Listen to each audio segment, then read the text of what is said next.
बोलो शिव शंकर भोलेनाथ की जय। 16 सोमवार व्रत कथा।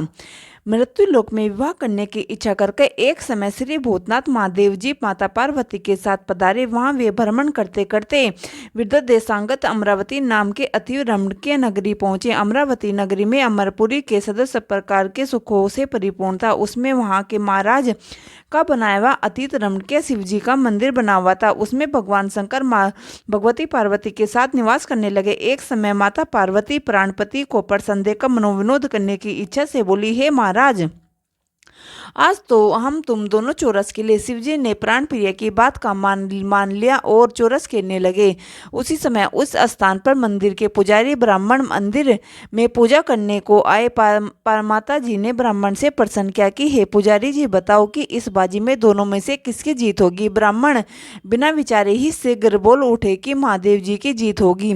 थोड़ी देर बाद बाजी समाप्त हो गई और पार्वती जी की विजय हुई। अब तो पार्वती जी ब्राह्मण को झूठ बोलने के अपराध के कारण श्राप देने को उद्यत हुई। तब महादेव जी ने पार्वती जी को बहुत समझाया, परंतु उन्होंने ब्राह्मण को कोढ़ी होने का श्राप दे दिया। कुछ समय बाद पार्वती जी के श्राववंश पुजारी के शरीर से कोढ़ पैदा हो गया। इस प्रकार पुजारी अनेक प्रकार से दुखी रहने लगे। इस तरह के कष्ट भोगते हुए जब बहुत दिन हो गए तो उन्होंने देवलोक की अप्सराएं शिव जी की पूजा करने उसी मंदिर में पधारी और पुजारी के कष्ट को देखकर बड़े दया भाव से उससे रोगी होने का कारण पूछने लगी। पुजारी ने निसंकोच सब बातें उनसे कह दी। वे अप्सराएं बोली, हे पुजारी, अब तुम अधिक दुखी मत होना। भगवान शिव जी तुम्हारे कष्ट को दूर कर देंगे। तुम सब बातों को श्रेष्ठ परोस 16 सोमवार का व्रत भक्ति भाव से करना। तब पुजारी अप्सराओं से हाथ जोड़कर विनय भाव से 16 सोमवार व्रत करने की विधि पूछने लगे। अप्सराएं बोली, जिस दिन सोमवार हो उस दिन भक्ति भाव से स्वच्छ वस्त्र पहने, सदा आधा सेर गेहूं का आटा ले, उसमें 3 अंग बनावे, घी गुड़ दीप नवेद पुंगीफल बेलपत जनेऊ का जोड़ा, चंदन अक्षत पुष्पादि के द्वारा प्रदोष काल में भगवान शंकर की विधि के पूजन के पश्चात अंगों में से एक शिवजी के अर्पण करे। बाकी 2 शिवजी का प्रसाद समझकर उपस्थित जनों में बांट दे और आप भी प्रसाद पावे। इस विधि से 16 सोमवार व्रत करे। तत्पश्चात 17वें सोमवार के दिन पाव से पवित्र गेहूं के आटे की बाटे बनावे, तदनुसार घी और गुड़ मिलाकर चूरमा बनावे और शिवजी को भोग लगाकर उपस्थित भक्तों में बांटे। पीछे से आप भी सैकटुम प्रसाद लेवे तो भगवान शिवजी की कृपा से तुम्हारे उसके मनोरथ पूर्ण हो जाते हैं। ऐसा कहकर अप्सराएं स्वर्ग को चली गई। ब्राह्मण ने यथाविधि पर 16 सोमवार व्रत किया और तथा भगवान शिवजी की कृपा से रोग मुक्त होकर आनंद से रहने लगे। कुछ दिन बाद जब फिर शिवजी और पार्वती जी उसी मंदिर में पधारे तब ब्राह्मण को निरोग देकर पार्वती जी ने ब्राह्मण से रोग मुक्त होने का कारण पूछा तो ब्राह्मण ने 16 सोमवार व्रत कथा सुनाई। तब तो पार्वती जी अति प्रसन्न होकर ब्राह्मण से व्रत की विधि पूछकर व्रत करने को तैयार हुई। व्रत करने के बाद उसकी मनोकामना पूर्ण हुई और उसके रूठे हुए पुत्र स्वामी कार्तिकेय स्वयं माता के आज्ञाकारी हुए। परंतु कार्तिकेय जी को अपने विचार परिवर्तन का रहस्य जानने की इच्छा हुई। तब माता से बोले, हे माता जी, आपने ऐसा कौन सा उपाय किया जिससे मेरा मन आपकी ओर आकर्षित हो गया। तब पार्वती जी ने उसे 16 सोमवार व्रत कथा सुनाई।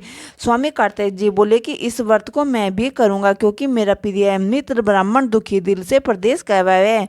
हमें उनसे मिलने की बहुत इच्छा है। कार्तिकेय जी ने इस व्रत को किया और उनका प्रिय मित्र मिल गया। मित्र ने इस अकस्मिक मिलन का भेद कार्तिकेय से पूछा तो वे बोले, हे मित्र, हमने तुम्हारे मिलने की इच्छा 16 सोमवार व्रत किया था। तब तो ब्राह्मण मित्र को अपने विवाह की बड़ी इच्छा हुई। कार्तिक जी से व्रत की विधि पूछी और वे यथाविधि व्रत किया। व्रत के प्रभाव से जब वह किसी कार्यवश विदेश गया तो वहां के राजा की लड़की का सोमवार था। राजा ने प्रण किया था कि जिस राजकुमार के गले में सब प्रकार से श्रृंगारित हथनी माला डालेगी उसी से मैं अपनी प्यारी पुत्री का विवाह करूंगा। शिवजी की कृपा से ब्राह्मण भी सोमवार देखने की इच्छा से राजसभा में एक और जा बैठा। नियत समय पर हथनी आई और ब्राह्मण और उसने जयमाला उस ब्राह्मण के गले में डाल दी। राजा की प्रतिज्ञा के अनुसार बड़ी धूमधाम से कन्या का विवाह उस ब्राह्मण के साथ हो कर दिया और ब्राह्मण को बहुत सा धन और सम्मान से संतुष्ट किया। ब्राह्मण सुंदर राजकन्या पाकर सुख से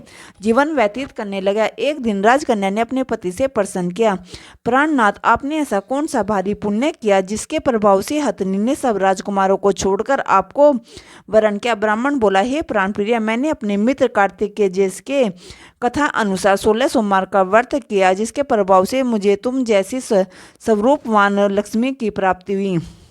व्रत की महिमा को सुनकर राजकन्या को बड़ा आश्चर्य हुआ और वह भी अपने पुत्र की कामना को व्रत करने लगी। शिवजी की दया से उसके गर्भ से एक अति सुंदर, सुशील, धर्मात्मा और विद्वान पुत्र उत्पन्न हुआ।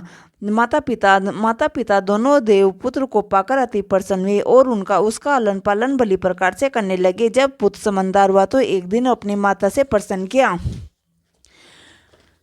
किया कि हे माँ, तूने ऐसा कौन सा तप किया जिससे मेरे जैसा पुत्र तेरे गर्भ से उत्पन्न हुआ है? माता ने पुत्र के प्रबल मनोरथ जान के अपने किए हुए 16 सोमवार व्रत की विधि पुत्र सहित पुत्र के सम्मुख प्रकट की। पुत्र ने ऐसा सरल व्रत को सब तरह के मनोरथ पूर्ण करने वाला सुना तो वह भी व्रत करने को राज्याधिकारी पाने की इच्छा से हर सोमवार को यथाविधि व्रत करने लगा। उसी समय एक देश के वृद्ध राजा के दूतों ने आकर उसको एक राजकन्या के लिए वरण किया। राजा ने अपनी पुत्री का विवाह ऐसे सवगुण संपन्न ब्राह्मण युवक के साथ कर बड़ा सुख प्राप्त किया। वृद्ध राजा के देहांत हो जाने पर ये ब्राह्मण बालक गद्दी पर बैठाया गया, क्योंकि देवांग धूप के कोई पुत्र नहीं था। राज्य का अधिकारी होकर वह ब्राह्मण पुत्र अपने 16 सोमवार का व्रत करता रहा। जब 17वां सोमवार आया तो विप्र पुत्र ने अपनी प्रियमता से सब पूजन सामग्री लेकर शिवालय चलने के लिए कहा, परंतु प्रियमता ने उसकी आज्ञा की परवाह नहीं की और दास दासियों द्वारा सब सामग्री शिवालय भिजवा दी और आप नहीं गई।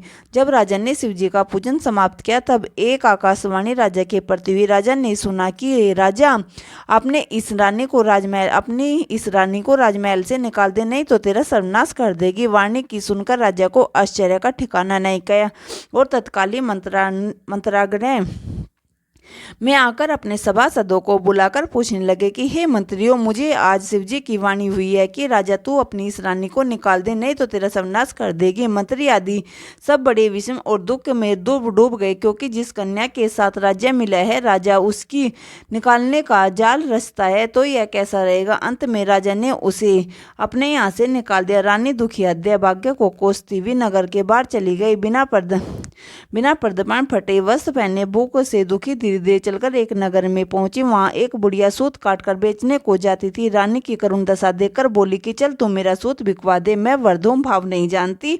ऐसी बात बुढ़िया की सुन रानी ने बुढ़िया के सर से सूत की गठी उतार अपने सर पर रख ली। थोड़ी देर बाद आंधी आई और बुढ़िया का सूत पोटली सहित उड़ गया। बेचारी बुढ़िया पछताती रह गई और रानी को अपने से दूर रहने को कह दिया। अब रानी एक तेली के घर पहुंच गई तो तेली के सम्मट के शिवजी के प्रकोप के कारण चट गई। ऐसी दशा देखकर तेली ने रानी को अपने घर से निकाल दिया। इस प्रकार रानी अत्यंत दुख पाती हुई सरिता के तट पर गई तो सरिता का समझ जल सूख गया। तत्पश्चात रानी एक वन में गई। वहां जाकर सरोवर की सीढ़ी से उतरकर पानी पीने को गई तो उसके हाथ से जल स्पर्श होते ही सरोवर का नील कलम के दृश्य जल असंख्य कीड़ों में गंदा हो गया। रानी ने भाग्य पर दोषारोपण करते हुए उस जल को पान करके पेड़ की शीतल छाया में विश्राम करना चाहा। वह रानी जिस पेड़ के नीचे जाती उस पेड़ के पत्ते तत्काल ही नीचे गिर जाती। वन सरोवर ने जल की ऐसी दशा देखकर गौ चराते गवालाओं ने अपने गोसाई जी से उस जल के स्थित मंदिर में पुजारी से कही। गोसाई जी के आदेश अनुसार गवालाओं ने रानी को पकड़कर गोसाई जी के पास ले गए। रानी के मुख क्रांति और शरीर शोभा देखकर गोसाई जी समझ गए कि अवश्य ही कोई विधि की गति की मारी भी कुलीन अबला है। ऐसा सोच पुजारी जी ने रानी के प्रति कहा कि हे पुत्री, मैं तुमको पुत्री के समान रखूंगा, तुम मेरे आश्रम में ही रहो, मैं तुमको किसी प्रकार का कष्ट नहीं होने दूंगा। गोसाई जी के ऐसे वचन सुनकर रानी को धीरज हुआ और आश्रम में रहने लगी। आश्रम में रानी जो भोजन बनाते उसमें कीड़े पड़ जाते, जल भर के लावे कीड़े पड़ जावे। तब तो गोसाई जी भी बहुत दुखी हुए और रानी से बोली कि हे बेटी, तेरे पर कौन से देवता का कोप है जिससे तेरी ऐसी दशा हुई है। पुजारी जी की बात सुनकर रानी ने शिवजी की पूजा करने न जाने की कथा सुनाई तो पुजारी शिवजी महाराज के अनेक प्रकार से स्तुति करते हुए रानी के प्रति बोले, हे पुत्री, तुम सब मनोरथों को पूर्ण करने वाले 16 सोमवार व्रत करो, जिसके प्रभाव से तुम अपने कष्ट से मुक्त हो सकोगी। गुसाई जी की बात सुनकर रानी ने 16 सोमवार व्रत करने का विधिवत संपन्न किया और 17वें सोमवार को पूजन के प्रभाव से राजा के हृदय में विचार उत्पन्न हुआ कि रानी को गए हुए बहुत समय व्यतीत हो गई है, न जाने कहाँ कहाँ भटकती होगी, ढूंढना चाहिए। अब यह सोच रानी को तलाश करने चारों दिशाओं में दूत भेजे गए। वे तलाश करते हुए पुजारी के आश्रम में रानी को पाकर पुजारी से रानी को मांगने लगे, परंतु पुजारी ने उनसे मना कर दिया। तो दूत चुपचाप लौट आई। आकर महाराज के सम्मुख रानी का पता बतलाने लगे। रानी का पता पाकर राजा स्वयं पुजारी जी के आश्रम में गए और पुजारी से प्रार्थना करने लगे कि महाराज, जो देवी आपके आश्रम में रहती है वह मेरी पत्नी है। शिव जी के कोप से मैंने इसका त्याग कर दिया था। अब इस पर शिव का कोप शांत हो गया है, इसलिए मैं इसे लिवाने आया हूँ। आप इसे मेरे साथ चलने की आज्ञा दीजिए। गुसाई जी ने राजा के वचन को सत्य समझकर रानी को राजा के साथ जाने की आज्ञा दे दी। गुसाई की आज्ञा पाकर रानी प्रसन्न होकर शिव महल में आ गई। नगर में अनेक प्रकार के बाजे बजने लगे। नगर निवासियों ने नगर के दरवाजों पर तोरण बंधवान और विधि से नगर सजाया। घर घर में मंगलगान होने लगे। पंडितों ने विधि में वेद मंत्रों का उच्चारण करके अपनी राजरानी का आह्वान किया। इस प्रकार रानी पुनः अपनी राजधानी में प्रवेश किया। महाराज ने अनेक तरह से ब्राह्मणों को धनादि देकर संतुष्ट किया। याचिकाओं को धन धान्य दिया। नगरी में स्थान स्थान पर सदाव्रत खुलवाए गए, जहाँ बुकों को खाने को मिलता था। इस प्रकार राजा शिव जी की कृपा का पात्र हो गए। राजधानी में रानी का साथ अनेक तरह से सुखों को बोकर सोमवार व्रत करने लगे। विधिवत शिव की पूजन करते हुए लोक में अनेक सुख को भोगने के पश्चात शिवपुरी में पधारे। ऐसा ही जो मनुष्य मनसा वर्चा कर्मणा और द्वारा भक्ति सहित 16 सोमवार का व्रत और पूजन और विधिवत करता है, वह इस लोक में समस्त सुखों को भोगकर अंत में शिवलोक को प्राप्त होता है। यह व्रत सब मनोरथों को पूर्ण करने वाला है। बोलो शिव शंकर भोलेनाथ की जय।